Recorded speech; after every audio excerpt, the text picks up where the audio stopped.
The request I filed was one line. Protein units, caloric class 4, quantity 4,000, duration 14 days. That was all. I sent it on the standard outer reach resource channel at 0340 on the shift after Depot Ring 7 came down, because it was the correct administrative response to a supply collapse, and I am an overseer, and filing correct administrative responses is what overseers do. I did not expect an answer for 3 days. The outer reach coordinating authority routes everything through VETH Station. VETH Station bounces it to the regional logistics pool, and the regional logistics pool has a standing backlog of 40 to 60 standard requests at any given time. I had submitted the emergency tier flag, which theoretically elevates a request above the backlog, but I had submitted emergency tier flags before, and I had learned to interpret the word theoretically with care. What I expected, a confirmation of receipt, a queue position, and eventually a single automated freighter loaded with sealed pallets. Protein units come in grey polymer packaging, caloric content stamped on the side in orange numerals. They keep for 3 years and taste like compressed mineral dust with a protein gel center. They are adequate. The Charati do not eat for pleasure. We eat to function, and protein units function. What I had in the meantime, 4,000 workers in sections C through F of Keth Doral, sealed behind emergency bulkheads after Ring 7 structural failure vented the depot quadrant to vacuum. They were not injured. The platform's emergency protocol is very good. The bulkheads came down in 0.4 seconds from the first breach alarm, which is why I had 4,000 workers instead of a casualty count, and I am grateful for this every time I think about it. But 4,000 workers sealed into emergency quarters for 14 days need to eat, and the platform's emergency ration reserve, which I had also inventoried correctly and stored correctly and flagged for restocking 6 weeks ago in a report that had not yet generated a response, covered approximately 4 days at standard caloric allocation. I had extended it to 6 by reducing allocation to 80%. So I filed the one-line request, sent the emergency flag, and began counting the days against the reserve. On our 17, the reserve hit 60% allocation. I filed a second request, identical to the first, with a revised timeline. I added one sentence. Workers are currently at reduced caloric allocation, performance and health metrics will begin to degrade at the following intervals. I attached the intervals. I sent it to the same channel and also directly to VETH Station's duty officer address, which is not standard protocol but is permissible under provision 7C of the Outer Reach Emergency Code, which I had looked up to confirm before sending. On our 18, my comm lit up with an incoming from a ship that had not been on any approach list I had received. The ship identified itself as the ERCS Marin Volume 50, Earth Relief and Casualty Ship, and asked for my docking bay allocation and atmospheric tolerance data for the platform. A second ship, the supply freighter Caloric, was filing its own approach behind it. A third ship, the ERCS Halloran, was on a trailing approach at 11 minutes back. I sent the atmospheric tolerances. I asked, because it was the logical question, whether the Caloric was carrying caloric class 4 protein units. The Marinvol's duty officer, a human woman with a flat, careful voice, said the Caloric was carrying those and a number of other things, and that the Marin Volume 50 had a different cargo, and asked which bay had the best access to the sealed C-through F sections. I told her Bay 12. I then sent the form requesting further specification of the Marinvol's cargo, because I needed to file the receipt paperwork before anything was offloaded and I needed a cargo manifest to do that. Standard procedure. She sent me a manifest. I looked at it for some time. The Marin Volume 50 was carrying 12 human personnel listed under the designation field nutrition specialists, along with approximately 6 tons of equipment described in the manifest as mobile thermal food preparation systems, portable water filtration units, and supplementary ingredient stores. The ingredient list ran to 4 pages. It included, among other things, 8 varieties of grain, 6 varieties of legume, 240 kilograms of dried protein isolate that was distinct from caloric class 4 protein units, 40 kilograms of fat emulsion, 16 kilograms of seasoning compounds sorted by application type, and a category labeled fresh aromatics, quantity variable, with a note that read, sourced at last port. Quantity will vary by what was available. List on request. I stared at the manifest for a moment that I will not characterize precisely, because I do not have a precise characterization for it. Then I filed the receipt paperwork and opened Bay 12. I watched them set up through the bay's observation camera because I had 4,000 workers to coordinate and could not leave the operation center. The 12 humans unloaded from the Marin Volume 50 in good order, wearing grey utility coveralls and carrying equipment cases in a relay line. One of them, a woman with close-cropped grey hair and the deliberate movements of someone who had done the same thing in many different spaces, directed the others without raising her voice. I watched her indicate where she wanted each piece of equipment.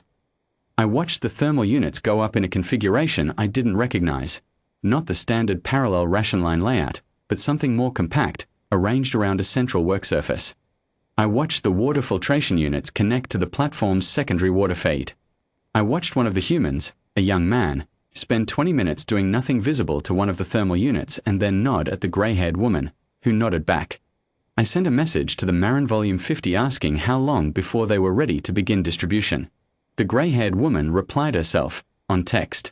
2 hours, she wrote. Is there any information you can give us about your workers' dietary requirements, intolerances, or preferences? We've reviewed the standard Charati nutritional guidelines, but individual platform populations often differ. I told her I would compile a summary from the platform's medical records. I had the medical officer pull it. We sent it within the hour. She acknowledged it with a brief reply. Thank you. This is helpful. We'll adjust the preparation accordingly. Then, I'll send someone to the bulkhead hatch at the C-section junction in 2 hours. Can you have a representative there to receive the first service? I said I would be there myself. I was at the hatch at the 2-hour mark. The junction corridor on my side smelled of metal and recycled air, the way all emergency sealed sections smell, flat and slightly stale, the smell of a space that has been breathing itself for too long. The hatch opened on schedule.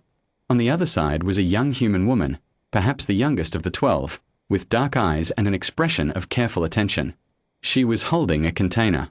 The container was warm. I could feel the warmth from where I was standing, through my foreleg digits, before I touched it. She said, in Charati standard with an accent I didn't recognize, I'm told you're the shift overseer. I confirmed this. She said, we are ready on our end. This is the first batch, for you to evaluate before we begin the general distribution. She held out the container. Inside were portions, individual, separated, each in a small carrier. The carriers were made of something light and slightly flexible. They smelled of something I did not have a classification for. I took one of the portions. It was warm in my foreleg. I opened it.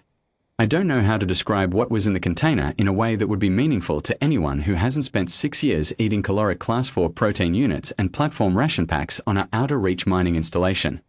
I can say that it was cooked. That there was grain in it, and legume, and what I later determined was the dried protein isolate prepared in a way that gave it a texture that was not gel. That it was seasoned. That there were small, dark fragments of something in it that I did not recognize and that I later learned were from the fresh aromatics category, and that their function was apparently not caloric but something else, something that I do not have a word for in operational Charati and have since borrowed a word for from the human nutritional vocabulary, flavor. I ate it at the hatch junction while the young woman waited. I put the carrier down. I said, this is adequate. She looked at me with those dark eyes and I could not read the expression, which is normal when dealing with human faces, but she said, good. We can begin the full distribution in 30 minutes if you can coordinate your workers by section to the hatch points. I said I could coordinate that. I sent the coordination instructions before I was back at the operations center. For 6 days, they fed 4,000 Charati workers 3 times per shift. I watched the metrics. Caloric intake normalized within the first day. Performance metrics, which had begun to show the expected degradation curves I had attached to my second request, reversed within 36 hours and stabilized above baseline by day 3. Medical officer reports showed 0 nutritional deficiency escalations during the period, which was not the outcome I had projected. The grey-haired woman, whose name I eventually determined was Chief Nutritionist Illa Voss of the ERCS Marin Volume 50, sent me a brief report on day 2 noting which Charati dietary tolerances had required adjustment from the standard guidelines and what adjustments her team had made. She asked whether the adjustments were acceptable. I confirmed they were. She said, thank you for the medical record summary. It made a substantial difference. I asked, because it was a practical question, what is the caloric preparation priority system you're using to scale for 4,000 workers across multiple hatch points? She sent me a document. The document was 11 pages. It described a sequencing system for thermal preparation that I had to read twice before I understood it, and when I understood it I sat with it for a while, because the system was designed specifically to ensure that every portion arrived at every hatch point within a temperature window that she described in the document as the range in which food is most likely to be both safe and satisfying. The word satisfying appeared in a technical document about mining platform emergency nutrition. I noted this. I did not know what to do with it. On day 6, the kale larder had fully offloaded its standard supply manifest, which included the caloric class 4 protein units I had originally requested along with a quantity surplus of 22%, which the kale larder's duty officer noted in a message was standard practice for out-of-reach emergency deliveries given resupply lag times. The ERCS Halloran, which I had not had occasion to interact with directly during the 6 days, had maintained a standing medical consultation availability that my platform medical officer had used on 3 occasions for worker health queries that were non-urgent, but that the medical officer had characterized in her own report as matters she was glad to have a second opinion on. On the morning of day 7, Chief Nutritionist Voss sent me a message saying her team would begin breakdown and loadout at 0600, and that all 3 ships would be departing by 1400. She asked if there was anything else the workers needed before departure. I reviewed my platform status. I told her the platform was operationally stable, the reserve was restocked, and I had no further requirements outstanding. I thanked her for the service rendered. She replied, "You're welcome. Safe operations, Shift Overseer Vrethol." I watched the Marin Volume 50 on the bay camera as they loaded out. The same relay line, the same deliberate movements, the grey-haired woman directing from the same position as the first day. The thermal units came down in the reverse order they had gone up.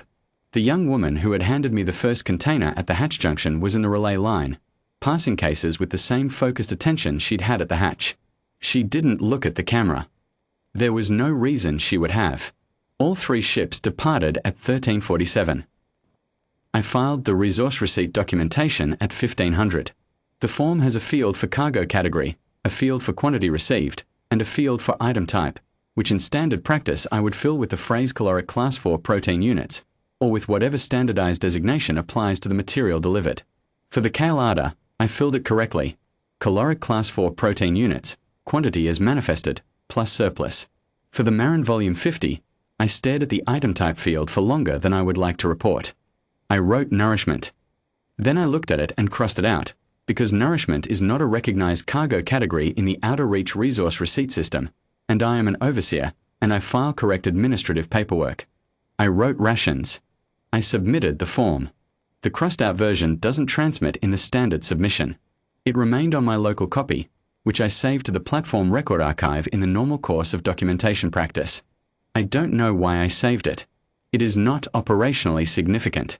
I have looked at it 3 times since. What I know, I sent 1 line. I asked for protein units, caloric class 4, quantity 4000, duration 14 days. That is what I needed, and it was a reasonable thing to need, and I stated it correctly. What they sent was that, and a medical ship, and 12 people who spent 6 days doing the most serious work I have ever watched anyone do, the work of feeding strangers well, with care, as though the strangers were worth the care. As though warming the food to the right temperature was a matter that deserved 11 pages of methodology, and a chief nutritionist and 6 tons of equipment and 4 pages of ingredients including a category called fresh aromatics, quantity variable. The Cherati do not eat for pleasure. We eat to function. I know this. I have always known this. I have been thinking, since 1347 on day 7, that possibly we have been eating wrong.